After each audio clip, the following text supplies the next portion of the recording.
ഇറാനെതിരെ യുദ്ധം ചെയ്യുന്ന അമേരിക്കയ്ക്കും ഇസ്രയേലിനും പിന്തുണയുമായി നാറ്റോ സഖ്യരാജ്യങ്ങൾ വന്നാലുള്ള അവസ്ഥ എന്തായിരിക്കും?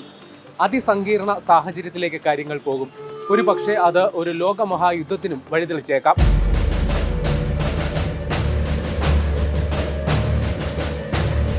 തുർക്കിയെയും ബ്രിട്ടനെയും ആക്രമിച്ച് ഇറാൻ നാറ്റോ സഖ്യരാജ്യത്തെ ഈ യുദ്ധത്തിലേക്ക് വലിച്ചിഴച്ചു എന്നുള്ളതായിരുന്നു ആദ്യത്തെ റിപ്പോർട്ടുകൾ വന്നത്. എന്നാൽ അതിലൊരു ട്വിസ്റ്റ് ഉണ്ട്. UK സൈപ്രസിലെ വ്യോമതാവളത്തിൽ വന്നു പതിച്ച ഡ്രോൺ ഇറാനിൽ നിന്ന് തൊടുത്തുവിട്ടതല്ലെന്ന് ബ്രിട്ടീഷ് പ്രതിരോധ മന്ത്രാലയം സ്ഥിരീകരിക്കുന്നുണ്ട്. ഇറാൻ നിർമ്മിതമായ ഷഹീദ് ഡ്രോണിന് സമാനമായ ഡ്രോണാണ് ആക്രമണം നടത്തിയത്. സൈനിക താവളത്തിലെ റൺവേയിൽ പതിച്ച ഡ്രോൺ പൊട്ടിത്തെറിച്ചെങ്കിലും ആൾനാശമോ കാര്യമായ നാശനഷ്ടമോ ഇല്ലെന്നാണ് സ്ഥിരീകരണം. മറ്റൊരു നാറ്റോ സഖ്യരാജ്യമായ തുർക്കിയെ ലക്ഷ്യമാക്കി ഇറാൻ തൊടുത്ത മിസൈൽ ഇറാഖിന്റെയും സിറിയയുടെയും ആകാശത്തുകൂടെ തുർക്കിയിൽ എത്തിയെങ്കിലും മെഡിറ്ററേനിയനിൽ സജ്ജമാക്കിയ നാറ്റോ പ്രതിരോധ സംവിധാനം മിസൈലിനെ നിർവീര്യമാക്കി. എന്നാൽ തുർക്കിയെ ആക്രമിച്ചിട്ടില്ലെന്നാണ് ഇറാൻ ഇപ്പോൾ പറയുന്നത്. ഒമാനെതിരെ ഇറാൻ ആക്രമണം നടത്തിയെങ്കിലും പിന്നീട് അതും നിഷേധിച്ചു. ഒമാൻ സൗഹൃദ രാഷ്ട്രമെന്നാണ് ഇറാൻ ആംഡ് ഫോഴ്സസ് ജനറൽ വ്യക്തമാക്കിയത്. ഇസ്രയേലിന്റെ രഹസ്യാന്വേഷണ ഏജൻസിയായ മൊസാദിന്റെ ഏജന്റുമാർ ഖത്തറിലും സൗദിയിലും പിടിയിലായെന്ന American activist decker Carlsen വെളിപ്പെടുത്തിയിട്ടുമുണ്ട്.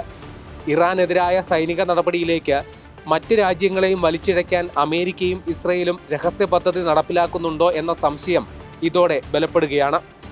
സൈപ്രസിലെ അക്രോട്രീരിയിൽ British royal air force ആസ്ഥാനത്തേക്ക് കഴിഞ്ഞ 3-ാം തീയതിയാണ് ഡ്രോൺ ആക്രമണം ഉണ്ടായത്. ബ്രിട്ടന്റെ റഡാറുകളെ മറികടന്നെത്തിയ ഡ്രോണിനെ തുരത്താൻ വേണ്ടി ടൈഫൂൺ വിമാനങ്ങളും 6 F-35 വിമാനങ്ങളെയും ബ്രിട്ടൻ നിയോഗിച്ചു. എയർഫോഴ്സ് ഹാങ്കർ ലക്ഷ്യമാക്കിയെത്തിയ ഡ്രോണിന്റെ പ്രഹരശേഷി പരമാവധി കുറയ്ക്കാൻ സഹായിച്ചത് ഈ നടപടിയാണെന്ന് അസോസിയേറ്റഡ് പ്രസ് റിപ്പോർട്ട് ചെയ്തു. തുടർന്നും ടാങ്കർ വിമാനങ്ങളുടെ സഹായത്തോടെ ബ്രിട്ടീഷ് യുദ്ധവിമാനങ്ങൾ ആകാശത്ത് റോന്തു ചുറ്റിക്കൊണ്ടിരുന്നു. തങ്ങളെ ലക്ഷ്യമാക്കിയെത്തിയ ഡ്രോൺ ഇറാനിൽ നിന്ന് തൊടുത്തതല്ലെന്ന് സ്ഥിരീകരിക്കുന്ന ബ്രിട്ടൻ അത് വന്നത് ലെബനിൽ നിന്നാണെന്നാണ് അനുമാനിക്കുന്നത്. ഹിസ്ബുള്ളയെ ലക്ഷ്യമാക്കി ഇസ്രയേൽ ലെബനനിലെ ബെയ്റൂട്ടിലടക്കം വ്യാപക വ്യോമാക്രമണം നടത്തിയിരുന്നു. ഇസ്രയേൽ ആക്രമണത്തെ പ്രതിരോധിക്കാൻ 200-ൽ പരം റോക്കറ്റുകൾ തൊടുത്തുവെന്ന് ഹിസ്ബുള്ളയും അവകാശപ്പെടുന്നുണ്ട്. അപ്പോഴും ബ്രിട്ടനിലെത്തിയ ഡ്രോൺ ആര് തൊടുത്തത് എന്നതിൽ ഇപ്പോഴും വ്യക്തതയില്ല. തങ്ങളെ ആക്രമിച്ചത് ഇറാൻ അല്ല എന്ന് ബ്രിട്ടൻ സ്ഥിരീകരിക്കുന്നത് അതീവ ഗൗരവതരമാണ്.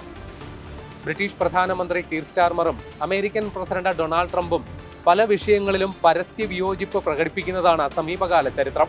ഇറാനെതിരെയുള്ള സൈനിക നടപടിയിൽ പങ്കുകൊള്ളാൻ വിസമ്മതിച്ച കീർ സ്റ്റാർമർ അമേരിക്കൻ സേനയ്ക്ക് ഇറാനെ ആക്രമിക്കാൻ ഇന്ത്യൻ മഹാസമുദ്രത്തിലെ ബ്രിട്ടീഷ് സൈനിക താവളമായ ഡീഗോ ഗാർഷ്യ കൈമാറാൻ വിസമ്മതിക്കുകയും ചെയ്തു. അമേരിക്കയുടെ നടപടി അന്താരാഷ്ട്ര നിയമങ്ങളുടെ ലംഘനമാണെന്നും അദ്ദേഹം നിലപാടെടുത്തു. ഐക്യരാഷ്ട്രസഭ രക്ഷാസമിതിയുടെ അനുമതിയില്ലാതെ അമേരിക്ക നടത്തുന്ന സൈനിക നടപടി അന്താരാഷ്ട്ര മര്യാദകളുടെ ലംഘനമാണെന്നും അതിനെ പിന്തുണയ്ക്കാനാവില്ലെന്നും സ്റ്റാർമർ വ്യക്തമാക്കി. രൂക്ഷമായ ഭാഷയിലാണ് ട്രംപ് കീർ സ്റ്റാർമറിനെതിരെ വിമർശനം ഉന്നയിച്ചത്. കീർ സ്റ്റാർമർ ഒരിക്കലും വിൻസ്റ്റൺ ചർച്ചിൽ അല്ലെന്നായിരുന്നു പ്രസ്താവന. 2-ാം ലോക മഹായുദ്ധകാലത്ത് ബ്രിട്ടീഷ് പ്രധാനമന്ത്രിയായിരുന്ന ആളാണ് വിൻസ്റ്റൺ ചർച്ചിൽ. അമേരിക്കൻ സേനയ്ക്ക് ബ്രിട്ടീഷ് സൈനിക താവളങ്ങൾ അനുവദിക്കുന്നതിൽ വലിയ കാലതാമസം ഉണ്ടാക്കിയ ആളാണ് കീർ സ്റ്റാർമറെന്നും ട്രംപ് വിമർശിച്ചു.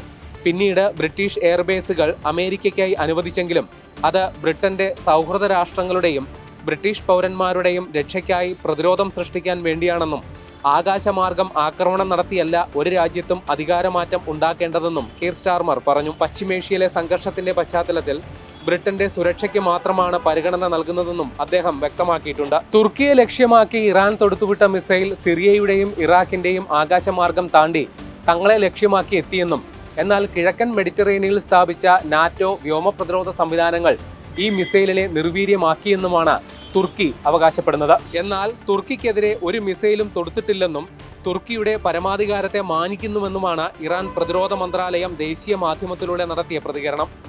തങ്ങൾക്കെതിരായ ആക്രമണത്തിൽ ഇറാനെ കുറ്റപ്പെടുത്തി തുർക്കി പ്രസ്താവന നടത്തിയതിന് പിന്നാലെയാണ് നടപടി. നാറ്റോ സഖ്യരാജ്യങ്ങളുടെ സുരക്ഷയ്ക്ക് പര്യാപ്തമായ നടപടിയെടുക്കുമെന്നും സമാനമായ സാഹചര്യം ഒഴിവാക്കാൻ ശക്തമായ ഭാഷയിൽ മുന്നറിയിപ്പ് നൽകുന്നുവെന്നും ആക്രമണം നടത്തിയാൽ തിരിച്ചടിക്കാൻ അവകാശമുണ്ടെന്നും തുർക്കി പ്രസിഡന്റ് റജബ് തോയിബ് എർദോഗാൻ പറഞ്ഞു. ഇറാന്റെ സൗഹൃദ രാഷ്ട്രമായ ഒമാനെതിരെയും ആക്രമണം നടന്നു എന്നുള്ളത് കൗതുകകരമായ സംഗതിയാണ്. ദുഖം, സലാല തുറമുഖങ്ങളിൽ ലക്ഷ്യമിട്ടാണ് ഇറാൻ ഡ്രോണുകൾ പാഞ്ഞെത്തിയത്. സ്കൈലൈറ്റ് എന്ന എണ്ണക്കപ്പലിലേക്ക് നടന്ന ആക്രമണത്തിൽ 2 ഇന്ത്യൻ പൗരന്മാർ കൊല്ലപ്പെട്ടു. ക്യാപ്റ്റൻ ആശിഷ് കുമാർ, ദീക്ഷിത് സോളങ്കി എന്നിവരാണ് കൊല്ലപ്പെട്ടത്. ഇതേ കപ്പലിൽ ജീവനക്കാരനായ ദിലീപ് സിംഗിനെ കാണാതായിട്ടുമുണ്ട്. ദോഫാർ ഗവർണറേറ്റിൽ 2 ഇറാനിയൻ ഡ്രോണുകൾ തടഞ്ഞിട്ടു എന്ന ഒമാൻ ഔദ്യോഗിക പ്രസ്താവനയ്ക്ക് പിന്നാലെ ഒമാനെതിരെ ആക്രമണം നടത്തിയിട്ടില്ലെന്ന നിലപാടുമായി ഇറാൻ പ്രതിരോധ മന്ത്രാലയം ഔദ്യോഗിക മാധ്യമത്തിലൂടെ പ്രതികരിച്ചു. ഒമാൻ ഉറ്റ സുഹൃത്തും അയൽക്കാരുമാണെന്നും പ്രസ്താവനയിൽ പറയുന്നുണ്ട്.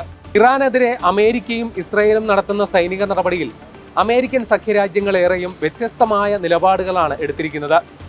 യുദ്ധം മാസങ്ങൾ നീണ്ടാലും നാറ്റോ സഖ്യരാജ്യങ്ങൾ കാഴ്ചക്കാരായി തുടരും എന്നാണ് വിലയിരുത്തേണ്ടത്. സൈപ്രസിലെ അക്രോട്ടിരി വിമാനത്താവളം അമേരിക്കയുടെ ഉപയോഗത്തിനായി വിട്ടു നൽകിയിട്ടുണ്ടെങ്കിലും സൈനിക നടപടിയിൽ ബ്രിട്ടൻ പങ്കെടുക്കില്ലെന്നാണ് ബ്രിട്ടീഷ് പ്രധാനമന്ത്രി കീർ സ്റ്റാർമർ പ്രസ്താവിച്ചിരിക്കുന്നത്. തങ്ങൾക്കെതിരെ ആക്രമണം ഉണ്ടായാൽ അത് പ്രതിരോധിക്കലാണ് ലക്ഷ്യമെന്നുമാണ് ബ്രിട്ടന്റെ നിലപാട്. UAEക്കെതിരെ ആക്രമണങ്ങളെ പ്രതിരോധിക്കാൻ ഫ്രാൻസ് റഫേൽ വിമാനങ്ങൾ അബുദാബിയിലെ ദാഫ്ര ബേസിലേക്ക് അയച്ചിട്ടുണ്ട്. UAEയിലെ ഫ്രാൻസിന്റെ സൈനിക താവളത്തിന് നേരെ കഴിഞ്ഞ ദിവസം ഇറാൻ ആക്രമണം നടത്തിയിരുന്നു.